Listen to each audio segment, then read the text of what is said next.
بسم الله الرحمن الرحيم الحمد لله رب العالمين والصلاة والسلام على سيد المرسلين. Just leave them at the back. Give them to us and he'll look after them. I said just keep them with you at the back. So if anyone comes, they can give them to you. So, alhamdulillah, again, just following on from last week. Last week we started the new period, so last week was a new start, more or less. If we hadn't come before last week, we would have been able to fully understand, because some of the things we were talking about were very, very basic. So it was just the Meccan life of the Prophet ﷺ was referred to that. So he had 23 years of being a prophet. And just on a side note, to think about 23 years, how much he achieved, the effect he had, that today, until today, we remember him and we look at him as a role model, and we still consider his achievements to be worthy of being followed. So this is the amount of achievement just in 23 years of actually delivering prophethood. There's many lessons that we take from there. Firstly, what we saw was last week we started with meditation. Prophet ﷺ would take out time, go to the cave of Hira, and there he would spend a lot of time in solitude and remembering Allah subhanahu wa ta'ala alone.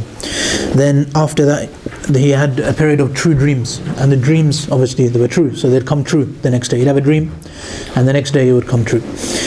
Then we had the first revelation, which had many stories. The second, and then he went home to Khadija radiallahu anha. And last week we spent a whole half a page on the qualities of the Prophet ﷺ, which Khadija radiallahu anha told him. So he said that innaka latasilu rahim wa tahmilu al-kal wa tu'inu ala, all of these 5 qualities that she told the Prophet ﷺ. And the summary is that he was selfless. He cared more about others than himself. He was worried about the well-being of others. He gave others preference. He cared about other people. That was the main summary of all 5 points which Khadija radiallahu anha mentioned to him. And then we had the second revelation. Last week we also mentioned the types of revelation. So we have the true dreams, we have the angel coming in various forms, and then we have him seeing Allah directly. These are basically the big summary of those 7 types which we had last week. Moving on, there's a lot of similarities, a lot of overlap between this week and last week. I mentioned last week that the hadith which we take this story from, of the first revelation, of the Prophet ﷺ getting revelation, then the Prophet ﷺ going back to his wife giving him the 5 things. All of this hadith and the follow-up to that is all in one hadith, and if you open the Sahih of Imam Bukhari, you'd find it most likely on the first page. You'd find this hadith. It's a very long hadith narrated by Aisha radiallahu anha, or on the first page or second page. And obviously this firstly tells us the fundamental nature of the topic. So the topic, Imam Bukhari says, is the Babu Bad'il Wahi, the chapter on the beginning of Wahi, the beginning of revelation. And he brings this as the first chapter in the most famous hadith book, which we all know, the Sahih hadith of Imam Bukhari, his Jami. In there, the first chapter he brings is about Quran, is about Wahi. And this in itself tells us a lot. We mentioned this last week as well. This in itself, the fact he brings this as the first chapter, tells us a lot. Then we find that the hadith is very long. There's 3-4 pages. Aisha radiallahu anha has heard this hadith from the Prophet sallallahu alaihi wasallam. Remember, she's saying lots of things. Obviously, Aisha, based on most narrations, she never met Khadija radiallahu anha. Everything she says about Khadija is based on what she heard about her, and she respected her a lot, despite the fact that she was her co-wife. So this is what we see. We see this is really where Islam started. Islam started when this revelation came. So from that hadith, which is very long, I don't think it's fair to move on without giving a little bit more emphasis to this hadith of which Imam Bukhari brings, this very authentic hadith. And this is where we take this first revelation from. We take it directly from the mouth of Aisha radiallahu anha. She tells us all of the details. So last week we briefly touched on it, but we summarized it. It was all in paraphrase. But there's some things which Aisha radiallahu anha says, which just to emphasize on, which we take extreme benefit, because this is literally the start of Islam. So there's many benefits. This is a brief summary. I've taken 4 points. Scholars write, the book we use, there's about 6-7 pages on this. If you were to look at a longer book of Seerah, the benefits that we take from this hadith, when you look at the shuruhat and the explanations of hadith, they go on for pages on end. They go on for 5, 6, some of them go on for 50, 60 pages, just talking about this one hadith. It's quite a long hadith, so it's understandable. But these are just some things to keep in mind. Essentially, these aren't, the 4 points I've chosen, essentially they're just random. There's not a specific reason why I've chosen these 4, but they are 4 points which I found interesting. But generally, if you wanted to look into it, we could find hundreds of points from this one hadith and this first revelation which came to the Prophet ﷺ. The first thing is something which the muhaddithin mention, which is slightly about the age of 40. Why is the age of 40 chosen for prophethood? So now, even the scholars of Seerah, because this is a Seerah topic, why was the Prophet ﷺ 40 years old when revelation started? Why did he become a prophet at 40? So all of the books of Seerah, Ibn Hisham, Ibn Ishaq, whenever they talk about this, and all of the books that we've mentioned in the past, they all speak in great detail why 40. What's the great thing about 40? Obviously, we have a verse in the Quran even where Allah subhanahu wa ta'ala said that he reached his balagha ashuddahu, and he reached 40 years old, and he reached the essence of his life, basically the strength of his life. What we know is that somebody who reaches physical and spiritual maturity at the age of 40, generally he reaches the peak of his life. After 40, generally there's a decline in physical health and spiritual health. So when he reaches the peak, but more importantly, to focus on the 40 years before that, all of these 40 years were preparation. Why did we spend 6 or 7 weeks talking about the life of the Prophet when he wasn't even a prophet? Because all of that was preparation. All of that shows us what kind of person Allah chose to become the Prophet, to bring Islam into the world. This tells us a lot about the Prophet ﷺ. So we learn so much from this. So all of these 40 years, now all the studying we've done until today, up until 40, all of this is relevant. All of this teaches us a lot about how much we can say. All of the qualities, when Khadija radiallahu anha, she told him the 5 qualities, being selfless. We know he got the title of Al-Amin. When he came into the Kaaba, when they were having the big fight about who's going to put the Hajar Aswad, everyone was happy because Al-Amin had come. They all trusted him, they respected him, they honored his wisdom. They knew that he's a person who they can look up to. Even before, this is at the age of 35 when all of that happened. So we see that all of these qualities had been manifested. 40 was then a time for him to actually get the prophethood. The second point is the hadith right at the very beginning. It mentions that solitude, seclusion, and going into the cave on its own, this is something he liked to do very, very much. He liked to go and spend time alone in the cave. To the extent that the way Aisha radiallahu anha mentions it, it says that it was made beloved to him. That Allah made it beloved to him. It was something which he would now do a lot of. So now, taking time out, we explained this when we done meditation. Why does he go to Cave Hira? To separate himself from the people of Makkah. Again, this is something we ourselves today can take lessons from. Separating ourselves from the company that we keep. And this is something directly from that hadith we take. And the build up to his prophethood required him to separate himself from the people that were around him. And this is, again, the point of this is that today in our lives, sometimes we take out time to do things. For example, this lasts from Maghrib till Isha on a Wednesday evening. We could have just do 10 minutes every day after Maghrib, but that wouldn't have the same effect of taking out time from our lives. Especially the essence of going in Jamaat, Tablighi Jamaat. Now these brothers, when they go from one mosque, they go for 3 days and they completely seclude themselves, they leave their families behind and everything, because they want to benefit from these 3 days. They said these 3 days I'm going to do, or however long they've decided to go for, because you take out that time. And you take out that time, and that time you've taken out and actually said, this is for Allah, this is fi sabilillah, this I'm going to sacrifice, I'm going to do things which get me closer to Allah in this time. So now coming from Maghrib till Isha, there's 2-hour gap between there. We could go home and watch loads of YouTube videos. But instead of doing that, we say this time's for Allah. I'm not going to do that. That on a Wednesday, the time after Maghrib is for Allah. I'm going to learn something about the life of the Prophet. I'm going to connect to Allah, and then I'm going to connect to the brothers of the masjid. So these are the things that is taking out time. It's very different to just happening to become. There's a difference between taking out time and being here and accidentally being here. And you can tell sometimes between the difference. Some people, you can tell when they have a desire for something, they've taken out time to come.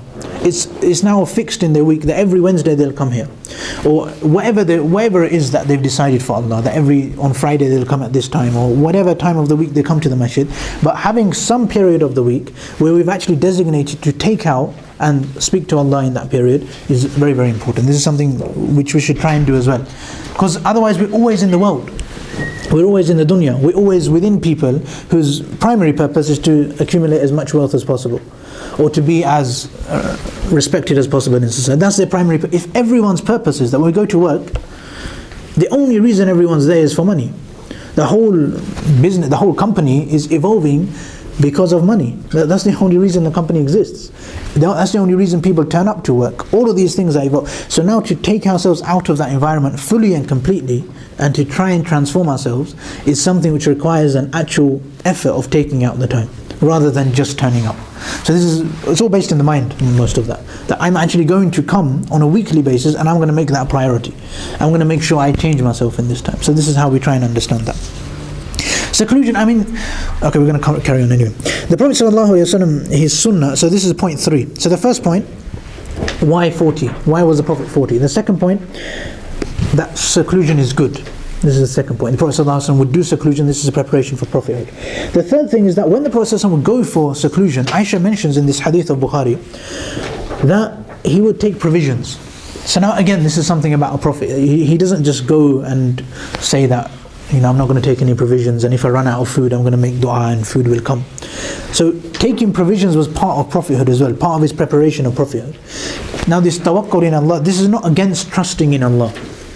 Having provisions is not against trusting in Allah. Taking provisions is not against the trust in Allah. So now again, in our lives, taking the means is not against the trust in Allah. And this applies throughout our lives. If we want to be healthy and have a healthy body, then we have to do two things. Our dietitians will tell us. We have to eat properly and we have to exercise properly. So now if we say, I'm going to trust in Allah, Allah's given me a beautiful body, I was born so healthy, I'm going to stay healthy forever, Allah will look after everything, and we don't eat properly, we eat wrong, and we are very lazy and we don't do any exercise, then this is the opposite of taking the means. Because we've been commanded to take the means. So you're meant to eat properly and you're meant to do proper exercise. So this is the means that we have. This is from a secular perspective. Another thing is productivity. Like when we have time, free time, do we just end up watching? It depends on what age group we're talking to. Some people just we go home and just watch TV for ages. Is that just what happens with the time?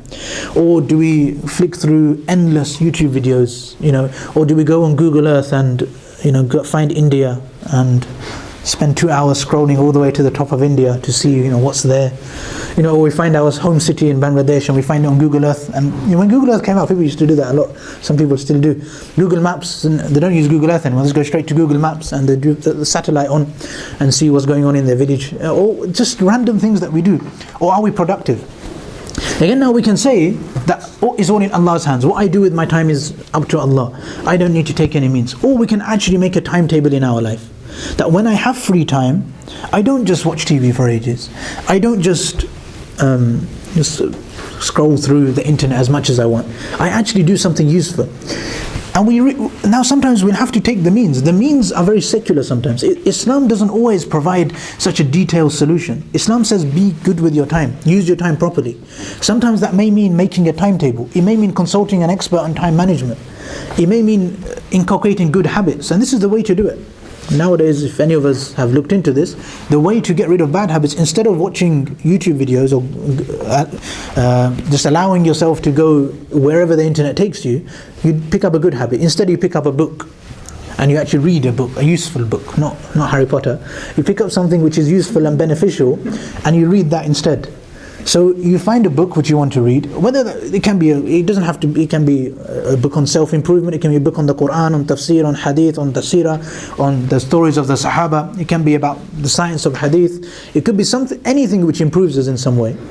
And instead of, when the time comes to pick up the phone and scroll through all of those Facebook posts which we have to catch up on, instead of doing that, we use our time to read that book, or we use our time to do some dhikr, or we use our time wisely, replacing our bad habits with good habits. This will increase productivity. Again, a point we're making is that sometimes we'll have to think outside of the box. It's not just simple that Islam doesn't teach us how to make. It's not in Quran and Sunnah to make a timetable, so I'm not going to make a timetable.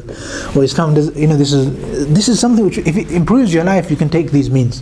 Prophet ﷺ was going to do meditation to become a prophet. He was taking food. This wasn't something which is inherently Islamic, but he still took the means. So for us to become better people, we have to take the means as well. So this is something just to keep in mind in all aspects, and Islamically as well. to become pious, to become closer to Allah, to have concentration in my salah. It doesn't happen by magic. If I want my salah to become better, we can't say, oh, Allah will make my salah better if I make dua, oh Allah, please make my salah better. It means that I have to practice making our salah better. Another means for this is to start understanding Surah Fatiha, start understanding the surah we read. This is another means. All of these are means to improve our salah. How to improve our dua? We'll do that later on today, inshallah. So everything that we need to do, we take the means. If we want to become pious, we want to become more educated, we want to become better human beings, we want to become healthy, whatever we want to achieve, we have to take the means. It's not just something which we leave to Allah. And this is something right from the sunnah. In fact, da'wah itself, the very essence of prophethood was to go out and give da'wah and call people to Islam. Now, in this ummah, we are also charged with da'wah. We are told to give da'wah as well. That's why we're the best ummah. So now, this means if a person doesn't have the correct understanding, he'll say that if somebody's not coming to the mosque, Allah's not bringing him to the mosque. It's not my problem. But this is against the usul of sunnah. This is against this manhaj that we taught. Mindset is the word I'm looking for. The mindset of the Prophet ﷺ and the mizaj of the Sharia, the nature of Sharia is to be proactive, to go, and we'll see this later in the second revelation as well, inshallah. And then the last point is praising people. So Khadija radiallahu anha said to the Prophet ﷺ, you have these 5 good qualities. So now sometimes it's good to praise people. This is not something we should always do. We shouldn't always praise, and definitely we shouldn't lie about praising. We should be constructive with our criticism. If somebody does something good and achieves something, we should tell them. Like mashallah, on a Wednesday when people bring food and we're sitting there eating the food, we should find out who has brought the food today. For example, this just came to my mind. So we should find out, mashallah, who's brought this thing which I like, and we should thank the person. We should say, mashallah, you cooked very nice food. And most likely, men don't cook in our communities, so we tell him to tell his wife that, mashallah, very good food. However we want to go about it. This praising is something which is also mashru' here. That you praise somebody when they do something good, so that they feel good about it, and so that they can bring food next week as well. But more importantly, so that because of this sharia, we should thank people and we should praise people. It makes people feel good as well. This is from that first hadith of Bukhari. These 4 points are taken directly from them.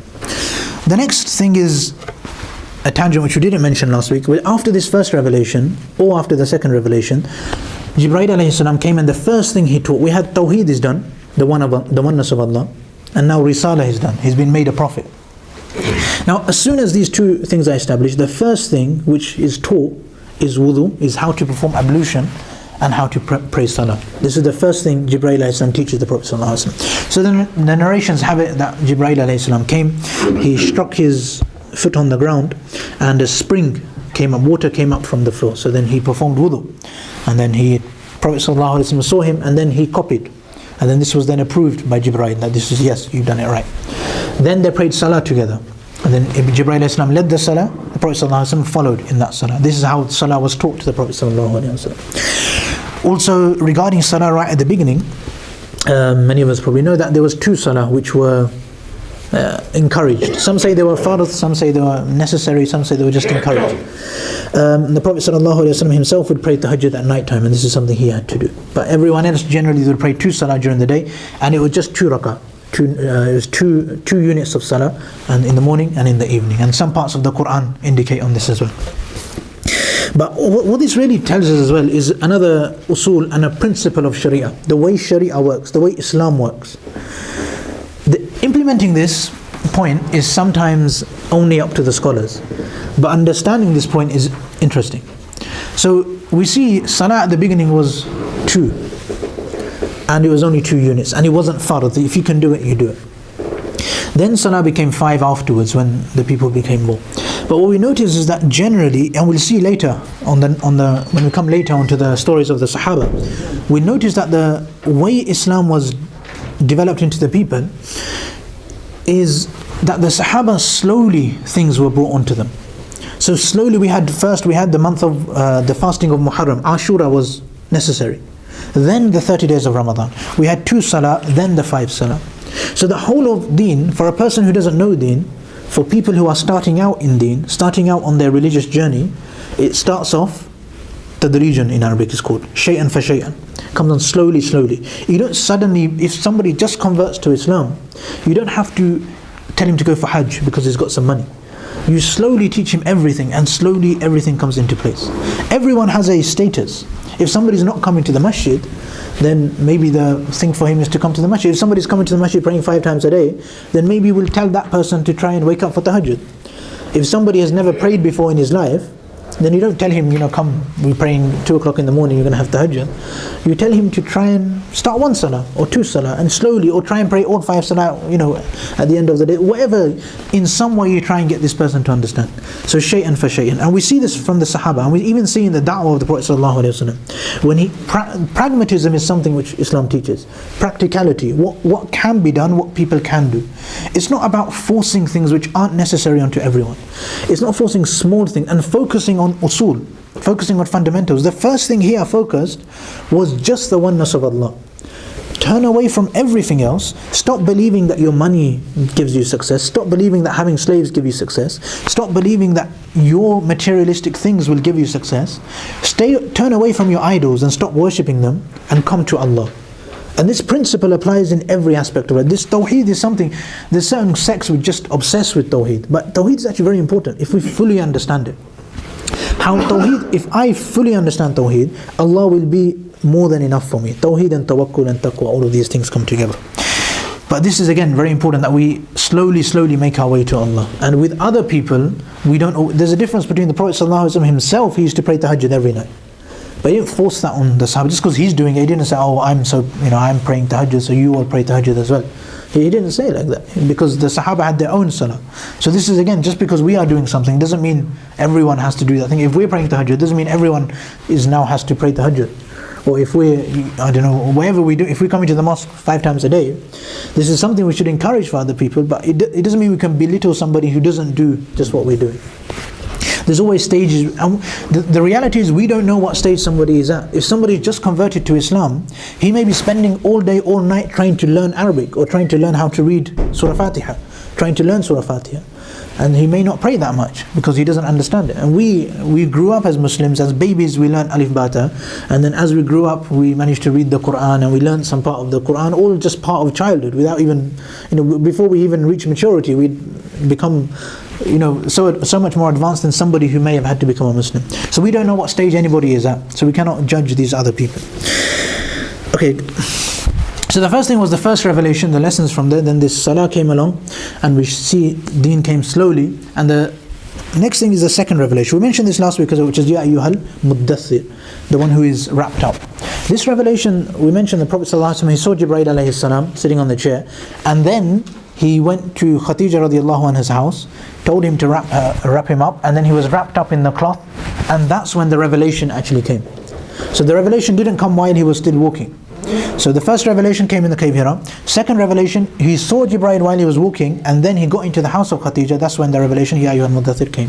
Qum fa'andir, this is where we see the Risala start. The fact that now, before it was just learn knowledge, but now it's stand up and warn people, be proactive, go out and warn the people, go and speak to other people. So now da'wah starts. And essentially he was told to leave his comfort zone. So he was wrapped up in the warm blanket, almost leaving that comfort blanket, leaving the easy life, and hardships are going to start. Many scholars mention that it's at this point that the Prophet ﷺ, he got a Risala. So he became a Nabi at the first revelation, and he became a Rasul at this second revelation. So the difference between a Nabi and a Rasul is something which is very complex. We've mentioned it very briefly. There's many different opinions on this. Some say they're the same, there's no difference. Some say that the Rasul has a new Sharia. He brings a new religion, and the Nabi, he just follows the religion of the Rasul. And some say that the Rasul, he gets a book, he gets scripture, and then he follows the scripture, and the Nabi follows the scripture of the previous. There's different opinions, but there's always some kind of discrepancy. So for example, if you take, if we say they're the same, then Allah mentions in the Quran, وَمَا أَرْسَلْنَا مِن قَبْلِكَ مِن رَسُولٍ وَلَا نَبِيٍّ. He says Rasul wala Nabi. He mentions them two separately. So it shows a distinction between the two. They're not the same thing.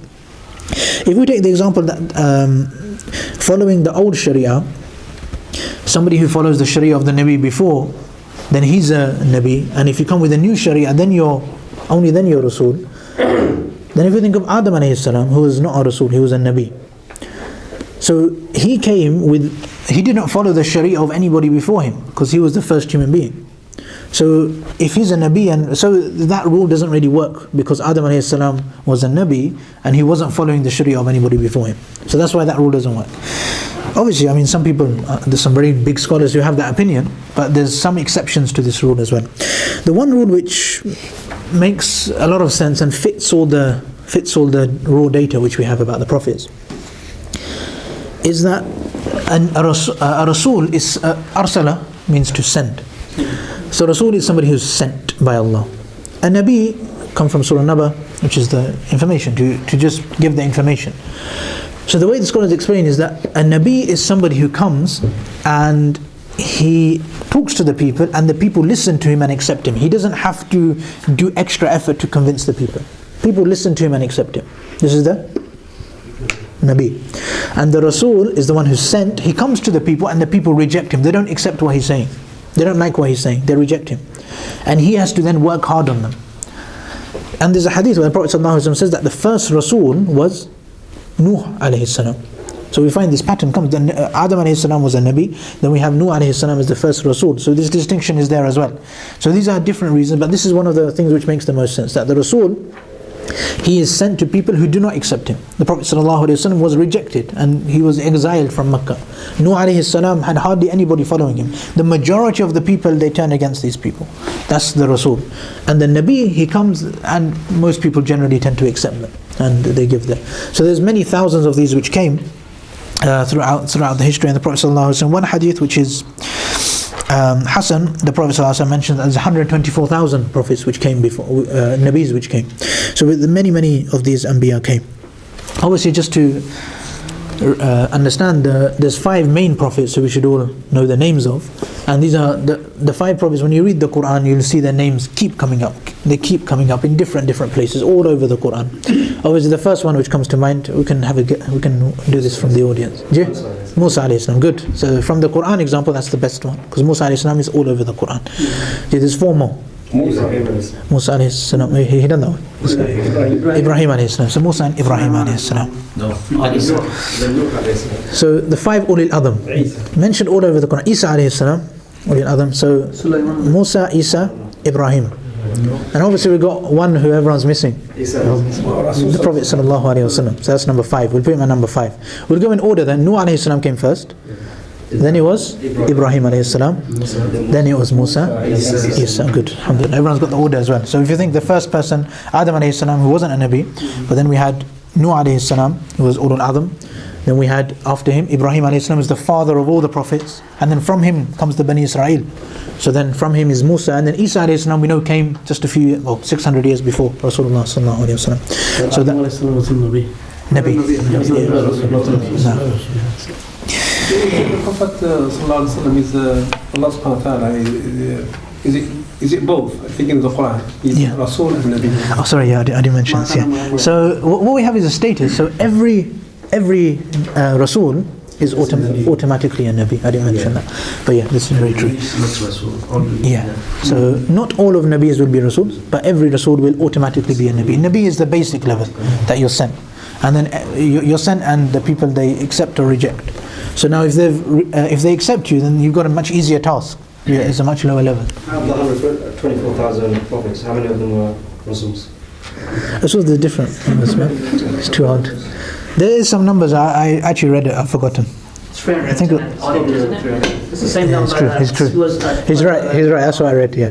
So it's 310 which comes in one narration. But then it's not that authentic. But it's true what you're saying. That's the majority of in the scholars of Seerah. If you read a Seerah book or a book which touches on this, then this is the most famous narration, that 310 were the Rasuls and the 124,000 were the Nabi. There was another point, but I think we'll move on to the questions inshallah, and then after that. So the questions explain the difference between Nabi and Rasul and which opinion is correct. Recap the lessons from the first revelation, which is these 4 points, and how many. And question 3 is really easy. So inshallah, we'll just get into pairs inshallah, and into inshallah. Questions at the bottom, isn't it? 1, 2, 3. So the person next to you, Sheikh. Saying about Rasul, I think we are still on Rasul. I think the way you said, every Nabi is a Rasul automatically. Every Rasul automatically is Nabi. No. Every Rasul Yeah, every Rasul is Nabi. automatically is Nabi. Yeah. But a Nabi, not all Nabi will be Rasul. And we have our like 5. Those that is all Azm in the Rasul. Yeah. You mentioned. Yeah. Those as like those who God sent them to call people to what al-wahdaniyah, like those who give them al-kutub. No. There's no specific rule of who is ulul azm. Ulul azm, I mean, they don't all have kutub. They don't all have a specific purpose. They're just ulul azm because azm means the people of greatness, the greatest prophets. Yeah, so that's what it means. So these were just the greatest prophets, or for whatever different. But there's not a set rule to fit into the category of being the greatest prophet. It's just that from their whole life, if you look at their whole lives, their lives were so amazing that they are considered to be the best of all the prophets. What about the Isra Mi'raj? Are you going to talk about that to the next week? Or? We'll do that when it happens, innit? We're in year 1. I'm just saying because I'm a favourite story. Isra and Miraj is year 10. Ji, inshallah, questions now. Come on. Talk to each other. I've been